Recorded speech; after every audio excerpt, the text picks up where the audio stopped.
Hello YouTube, I'm back with a reaction video, and this one is actually going to have is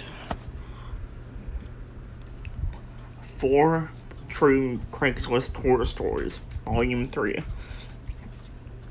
This is by Mr. Nightmare. All credits go to Mr. Nightmare, as well as Part 2 goes to Mr. Nightmare. I had that in the other video that I posted yesterday, and yeah, let's get on with the video.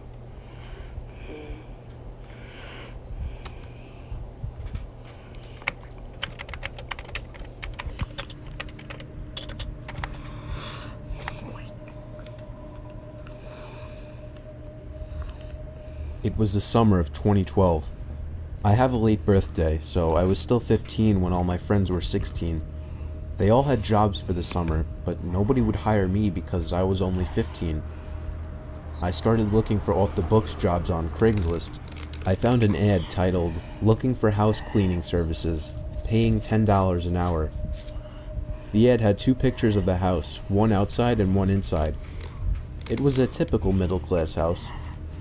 He lived in the next town over. The only way to contact him was by email, so I emailed him telling him I was only 15 years old and was willing to clean his house for $10 an hour. He responded in 10 minutes, telling me his work schedule and when he would need me to be available. I told him that was okay, and then he asked me if I had means of transportation to get there every day. I didn't even realize that my mom wouldn't be able to drive me every day. Oddly, he offered to give me a lift to and from every single day. He said he worked close, so coming home to give me a ride wouldn't be a problem. I agreed without even asking my mom, so the man asked for my address. I gave it to him, and he said he would be over at 8:30 a.m. on Monday to pick me up. Come Monday, I met him outside. He drove a black 05 Nissan Maxima. He himself had a black beard and a Mets hat on. He didn't seem dressed ready to go to work, but I didn't think much about that. He introduced himself as James, and then dropped me off and gave me the key. He told me to just straighten everything out and such. Then he drove off in a hurry. I found it really weird that he trusted me, a 15-year-old he had never met, to be in his house alone. His house wasn't even too messy. All I did was just fold some clothes, wash some dishes, and used a hand vacuum to clean some of the carpets. The only problem, it was extremely hot in the house. Even hotter than outside. It seemed all the windows were sealed shut, and I didn't want to turn on the AC without permission. This went on for 6 hours before he came back, handed me $60, and dropped me off back home. He seemed extremely nice, and I felt I had lucked out finding that ad. For now. This went on for a good 2 weeks, and my mom was okay with it since James was actually paying me. Then, one Friday night, I woke up feeling really thirsty. So I got up to get some water. I looked out my window, and I saw somebody standing there looking into my room. I screamed, and my parents came running over, but the person outside took off before they got there. The next time I went in, it was at least 100 degrees outside. I asked James if I could turn on the AC, but he said it was broken. He told me to just take off my clothes if I got hot. I laughed, thinking he was joking, but he was serious. I felt really uncomfortable after that. He dropped me off, and I did the same work that I had been doing. It was at least 105 degrees in the house. I had to work shirtless and constantly go outside where it was just a little cooler. The day dragged on, but I just barely made it through. The next day, on the way to his house, James told me that he had the day off from work. He told me he would just help me out. I was not happy to hear this. I would rather just be alone in the house. He seemed to slowly follow me into whatever room I went to clean. I eventually had to go to the bathroom, so I ran upstairs and made sure he wasn't following me. But in the bathroom, I made a shocking discovery. Up in the corner of the room, I found a small camera pointing from out of the wall, just barely visible. I scanned the room for more, and sure enough, there was one in the bottom corner as well. I started searching the whole bathroom for more cameras. I checked under the sink, but what I found was much worse. There were 2 huge stacks of VHS tapes, each one with a sticky note attached with someone's name on it. The one on the top was my name.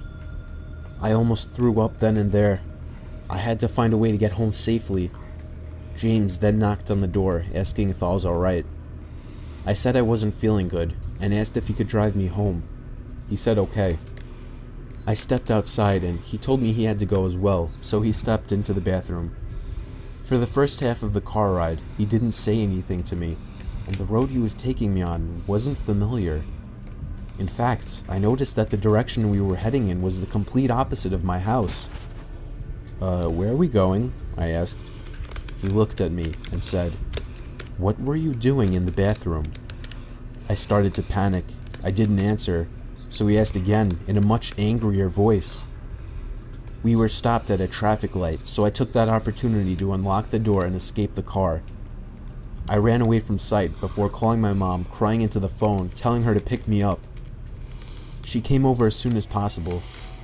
She immediately reported James, and the police found the tapes under her sink. Some of the tapes contained much worse things than kids just cleaning the house. The scariest thing, some of the kids seen in the tapes are still missing to this day. He was arrested and tried for child pornography, kidnapping, and some other charges. I'm happy I jumped out of that car, because I don't know where he was taking me.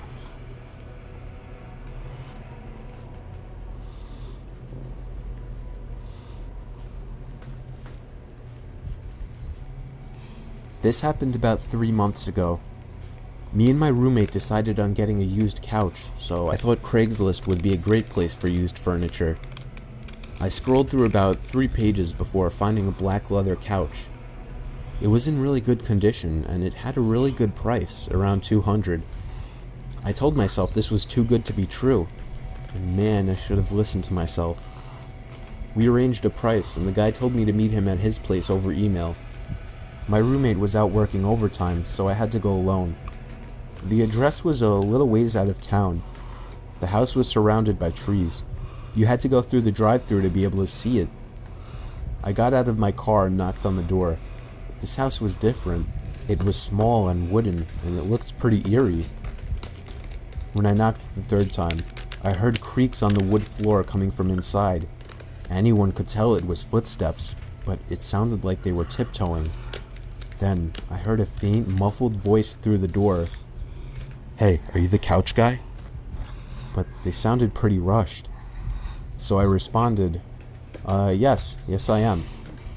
He said back, "Okay, come around back, the couch is there." I felt a little weirded out by it, but I brushed it off.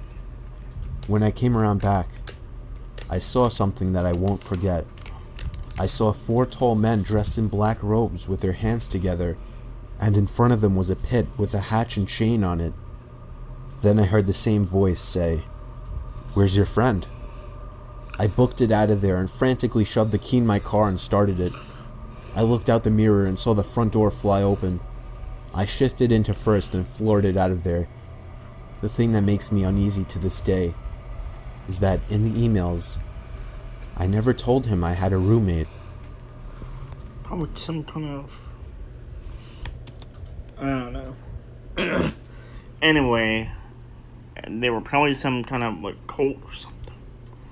Anyway, that's part 1. Part 2 was already uploaded. So yeah, that's the end of the video.